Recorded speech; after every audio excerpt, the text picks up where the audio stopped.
கர்த்தருடைய பரிசுநாமத்துக்கு ஸ்தோத்திரம். கர்த்தர் தாமே இந்த வேலையை ஆசீர்வதிப்பாராக. சங்கீதம் 23. கர்த்தர் என் மேய்ப்பராக இருக்கிறார், நான் தாழ்ச்சி அடையேன். அவர் என்னை புல்லுள்ளிடங்களில் மேய்த்து அமர்ந்த தண்ணீர்கள் அண்டையில் கொண்டு போய்விடுகிறார். அவர் என் ஆத்துமாவை தேற்றி தம்முடைய நாமத்தை நிமித்த நீதியின் பாதை நடத்துகிறார்.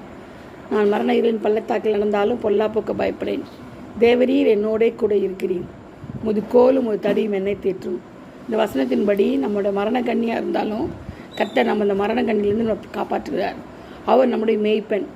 ஆடுகள் அவருடைய சத்தத்தை கேட்டு மேய்ப்பன் சத்தத்தை ஆடுகள் கேட்கும், அவருடைய பின்னையே செல்லும்.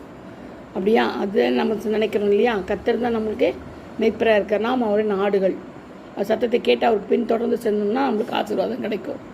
அந்நியனுடைய மேய்ப்பனோட சத்தம் நம்ம காதில் விழக்கூடாது, அந்நிய அக்கினி வரக்கூடாது இல்லையா? அதனால் கர்த்தருடைய சத்தத்தை கேட்டு அவர் பாதையில் நடக்கணும்.